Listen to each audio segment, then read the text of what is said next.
Hello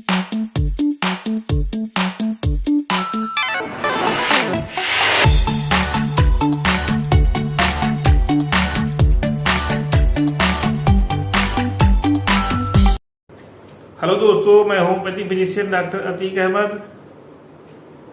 आज Bryonia की personality के बारे में कुछ महत्वपूर्ण बातें शेयर करते हैं। तो देखते हैं ब्राइनिया में कौन कौन से मेन रूब्रिक्स आते हैं और इसको हम पब्लिक में यानी पेशेंट में कैसे हम अप्लाई करें, यानी पेशेंट कैसे आके बताएगा तो हम ब्राइनिया को इसको समझ में आएगा।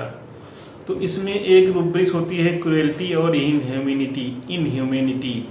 इस रूब्रिक्स को समझते हैं, यानी ब्राइनिया का पेशेंट बीमारी के दौरान बिल्कुल क्रूएल हो जाता है, यानी इसको केवल अपना ही काम दिखता है और अगले को बिल्कुल से, अपने जूनियर को बिल्कुल से निर्दयी पूर्वक व्यवहार करता है। यानी जैसे कोई ऑफिसर रैंक आदमी है और अगर वो ब्राइनिया के पेशेंट है तो वो अपने जूनियर को, अगर उसका जूनियर छुट्टी मांगेगा तो छुट्टी नहीं देना चाहेगा। अगर छुट्टी भी देगा तो वो बिल्कुल से कोई भी काम रहेगा तो उसको पहले करवा लेगा तब छुट्टी देगा। कहेगा आप लोग हरदम छुट्टी ही चाहते हो, काम नहीं करना चाहते हो।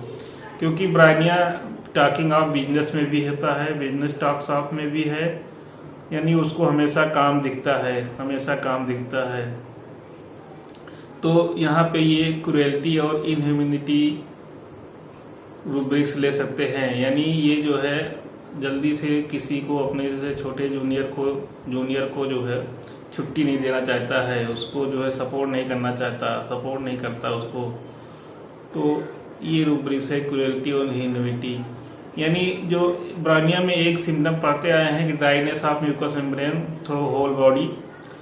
तो ये ड्राइनेस इमोशन में भी इसका हो जाता है। इसका इमोशन अगर मेटाफोरिकल मीनिंग देखें तो यानी इसके इमोशन भी ड्राई हो जाते हैं, यानी इसको किसी के ऊपर बिल्कुल से दया नाम की चीज नहीं रह जाती है, निर्दयी हो जाता है और बिल्कुल से क्रुएल्टी वाली हैबिट शो करता है। यानी किसी को परेशान है कोई तो परेशान रहे, इसको कोई मतलब नहीं। घर में मान लो पर घर के मेंबर कोई परेशान है तो उस पर ध्यान नहीं देता, केवल इसको अपना काम दिखता है। बीवी बच्चों को भी ऊपर कोई ध्यान नहीं रखता है, केवल इसको अपना काम दिखता है, अपने ऑफिस का काम दिखता है और अपना काम दिखता है। तो इस तरीके से ब्राइनिया पेशेंट भी होता है। तो यहाँ पे ये क्रुएल्टी और इनह्यूमैनिटी रूब्रिक्स ले सकते हैं। इसमें अगली रूब्रिक्स होती है चूजेज द लेसर इविल। यानी ब्राइनिया का पेशेंट बीमारी के दौरान कम नुकसान वाली तकनीक अपनाता है। वैसे तो ब्राइनिया जल्दी से काम के आगे उसको कुछ दिखता नहीं है, काम ही काम उसको दिखता है और काम के आगे कहीं जाना नहीं चाहता है, अपना काम पहले करना चाहता है। अगर वो बीमार हो गया है तो दवा लेने भी नहीं जाता है, पहले तो वो अपना काम करता है। यानी बीमार हो गया है दवा लेने नहीं जाता है। दवा तो तभी वो लेने निकलता है जब बीमारी की हालत में उसकी बिजनेस प्रभावित होता है। यानी जब तक काम वो कर ले जाता है तब तक वो दवा के लिए सोचता भी नहीं है। जब उसका काम प्रभावित होता है, जब उसका बिजनेस प्रभावित होता है तब वो फिर दवा के लिए सोचता है। या तो दवा के लिए फिर सोचता है जैसे कि उसको लगे कि कल को मेरी ये बीमारी और बड़ी हो जाएगी तो मेरा पैसा ज़्यादा लगेगा, मुझे टाइम ज़्यादा देना पड़ेगा। तो इस पोजीशन पे वो दवा के लिए जाता है, वरना वो दवा के लिए नहीं जाता है। क्योंकि बिजनेस टॉक्स ऑफ में ब्राइनिया होती है, यानी हमेशा उसको काम की पड़ी रहती है। और इसमें ये चूजेज द लेसर इविल एक रूब्रिक्स है, यानी ये कम नुकसान की तकनीक अपनाता है। यानी जैसे मान लो वो बीमार है तो पहले तो दवा लेने नहीं जाएगा, फिर देखेगा कि बिजनेस उसका प्रभावित हो रहा है बीमारी की वजह से। मान लो अगर वो 1000 रुपये का एक दिन में कमा रहा है तो 500 रुपये की अगर वो दवा ले आएगा, सही हो जाएगा, तब वो फिर 500 रुपये की दवा लाएगा, तब दवा लेने जाएगा जब उसका बिजनेस प्रभावित होता है। यानी ये कम नुकसान, यानी दवा लाने में उसको फिर भी 500 रुपये बच रहे हैं। अगर दवा नहीं लेने जाएगा तो दवा नहीं लेने जाएगा तो वो फिर पता लगा कुछ भी नहीं काम कर पाएगा, तो पूरा 1000 का 1000 नुकसान हो जाएगा। इसलिए अगर दवा लेके आएगा फिर काम करेगा तो भी कम से कम 500 की दवा ले आएगा तो 500 रुपये का प्रॉफिट होगा। यानी ये बिल्कुल फायदे की बात करता है, काम की बात करता है, तब वो दवा लेने जाएगा, अन्यथा दवा लेने नहीं आता है। एक दूसरा एग्जाम्पल देखते हैं कम नुकसान की तकनीक में, कि जैसे अगर होम्योपैथी और एलोपैथी में दवा लेने जाना है तो वो पहले सोचेगा कि होम्योपैथी में कम नुकसान है, उसमें कम पैसे भी लगेंगे, एलोपैथी में उसके साइड इफेक्ट ज़्यादा हैं, उसकी प्रॉब्लम ज़्यादा है, तो वो होम्योपैथी दवा लेने जाएगा, एलोपैथी नहीं लेगा। फिर अगर देखेगा कि अब एक बात आएगी कि दवा लेना चाहेगा कि इंजेक्शन में लगवाना चाहेगा, तो वो इसमें फिर चूज करता है कि दवा लेगा, इंजेक्शन वो नहीं लगवाना चाहता है, क्योंकि इंजेक्शन लगवाने में उसको ज़्यादा परेशानी होती है, दवा आसानी से खा लेगा, तो इसलिए वो दवा लेगा, इंजेक्शन नहीं लगवाएगा। इस तरीके से होम्योपैथी और एलोपैथी में वो होम्योपैथी चूज करता है, क्योंकि होम्योपैथी आसानी से खा लेगा और एलोपैथी खाने में इसको प्रॉब्लम होगी, उसमें कड़वी सिरप रहेगी, तो जिसमें कम नुकसान होता है वो अपनाता है, जो जिसमें ज़्यादा नुकसान होता है वो नहीं अपनाता है। यानी choose the lesser evil, choose माने अपनाता है, लेसर इविल माने कम नुकसान की चीज़ें वो अपनाता है, जिसमें ज़्यादा नुकसान हो रहा है वो नहीं अपनाता है। और इसमें एक रूब्रिक्स होती है रेस्ट डिजायर फॉर। अक्सर ब्रायनिया तो रेस्ट नहीं करता है बिल्कुल, लेकिन जब बीमारी की बहुत चरम सीमा पहुंच जाती है, यानी अब उसको बिना आराम किए चैन नहीं पड़ता है, तब वो जाके आराम करता है, वरना वो काम के आगे अपना आराम भी नहीं करता है।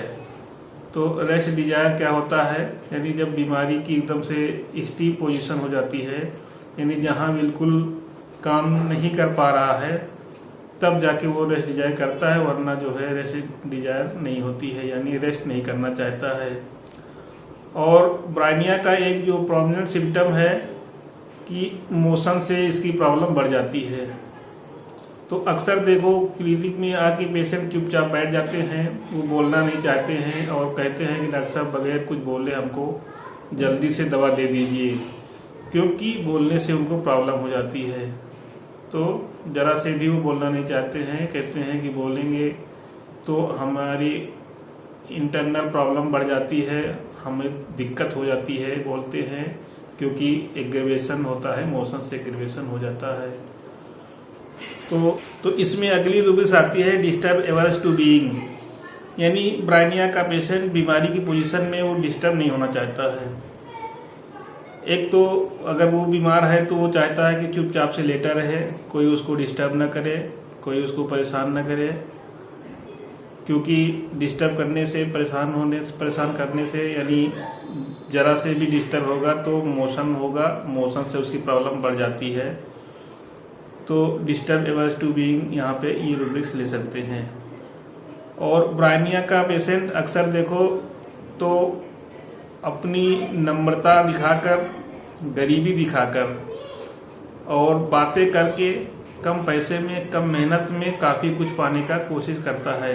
अगर इस तरीके के लोग अक्सर मिल जाते हैं कि आएंगे आपसे मीठी मीठी बातें करेंगे, बहुत ही नम्रता दिखा करके चाहेंगे कि डॉक्टर साहब पैसे कम ले लें, दवा ज़्यादा दिन की दे दें, इस तरीके से भी बहुत से लोग होते हैं। तो यहाँ पे ये पेशेंट जो है ब्रायनिया का रोगी होता है और ब्रायनिया इसको बहुत ही अच्छा काम करती है। ब्रायनिया में फियर पॉवर्टी ऑफ होता है और फियर स्टार्विंग ऑफ होता है। फियर पॉवर्टी ऑफ में ये जैसे काम करता है, खूब मेहनती तो होता है, ब्रायनिया का पेशेंट खूब मेहनती होता है और खूब मेहनत करता है, खूब मेहनत करके पैसे अच्छा कमाएगा, पैसे कमा के वो रखना चाहता है, स्टोर करना चाहता है, क्योंकि इसको डर रहता है कि अगर हमारे पास कुछ पैसा नहीं रहेगा तो हम और ही गरीब हो जाएंगे, फियर पॉवर्टी ऑफ में और गरीब हो जाएंगे, यानी उसको फियर रहता है, डर रहता है कि इसलिए जल्दी से पैसा नहीं खर्च करना चाहता है। एवराइस में भी ब्रायनिया पेशेंट होता है और लालची होता है, जल्दी से खर्च नहीं करना चाहता है, और अब यहाँ तक कि वो अपने ज़रूरत की चीज़ें भी आसान जल्दी से नहीं खरीदना चाहता है, क्योंकि फियर पॉवर्टी ऑफ में भी है और जो है फियर स्टार्विंग में भी है कि अगर कल को मेरे पास पैसे नहीं रहेंगे तो हम भूखे मरने लगेंगे। तो इस तरीके से ये ब्रायनिया का रूब्रिक्स है। इसमें अगली रूब्रिक्स है केयरफुल, यानी ब्रायनिया का पेशेंट काफ़ी केयरफुल होता है, बीमारी के दौरान काफ़ी केयरफुल हो जाता है, यानी कोई भी चीज़ जो नुकसान वाली चीज़ है उसको नहीं लेता है, जितना भी वो जानकारी रहती है उसको परहेज करता है, तो ये केयरफुल होता है। और इसमें एक रूब्रिक्स होती है कॉशियस। कॉशियस में पेशेंट पहले से अलर्ट रहता है, यानी बीमार नहीं है उसके पहले से ही अगर वो परहेज कर रहा है, ध्यान दे रहा है कि कोई बीमारी उसको ना आने पाए, कोई नुकसान ना होने पाए। जैसे कुछ पेशेंट होते हैं वो पहले से ही फ्रिज की चीज़ नहीं लेते हैं, बीमार नहीं है लेकिन वो पहले से ही फ्रिज की चीज़ नहीं खा रहे हैं कि नहीं तो सर्दी लग जाएगी, फ्रिज का पानी नहीं पीते हैं नहीं तो सर्दी लग जाएगी, जुकाम हो जाएगा, तो ये कॉशियस रूब्रिक्स होती है।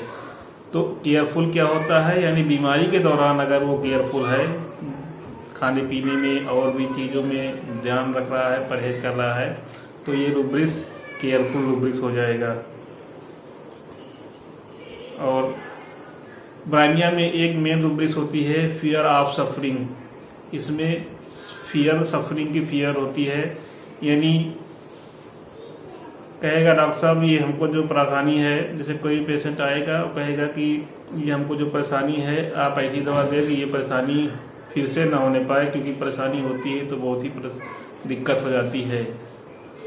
जैसे एक पेशेंट था, पाइल्स का पेशेंट था, तो उसने बताया कि डॉक्टर साहब हम जब स्टूल जाते हैं, टॉयलेट जाते हैं तो बहुत ही करने के बाद, स्टूल होने के बाद बहुत ही पेन होती है, तो इसलिए आजकल हम बिल्कुल कम खाना खाते हैं, कभी कभी तो नहीं खाते हैं, मन करता है कि न खाएं, क्योंकि खाने खाएंगे तो फिर स्टूल जाना पड़ेगा, टॉयलेट जाना पड़ेगा, और टॉयलेट जाएंगे फिर जो है इतना पेन होता है कि बिल्कुल बर्दाश्त नहीं होता है। तो यहाँ पे ये फियर ऑफ सफरिंग रूब्रिक्स ले सकते हैं। तो इस तरीके से ब्रायनिया में जो है तमाम रूब्रिक्स ये हैं। और ब्रायनिया के पेशेंट अक्सर क्लिनिक में देखने को मिल जाते हैं। इस तरह जो गरीब लोग होते हैं, कम पैसे वाले लोग होते हैं, अक्सर वो ब्रायनिया के पेशेंट होते हैं, क्योंकि उनके अंदर डिल्यूजन पुअर हीज वाली भावना बनी रहती है। तो ब्रायनिया को देने में एक चीज़ ये भी सावधानी रखें कि अक्सर जो है जो पुअर सोसाइटी से लोग आ रहे हैं उनको हम ब्रायनिया की तरफ डाइवर्ट हो सकते हैं, क्योंकि उनके अंदर ब्रायनिया के सिम्टम ज़्यादा मिलते हैं। तो दोस्तों मेरा ये वीडियो लाइक करें और शेयर करें और चैनल को हमारे सब्सक्राइब करें, जिससे आने वाले वीडियो का नोटिफिकेशन आपको मिल सके। Thank you.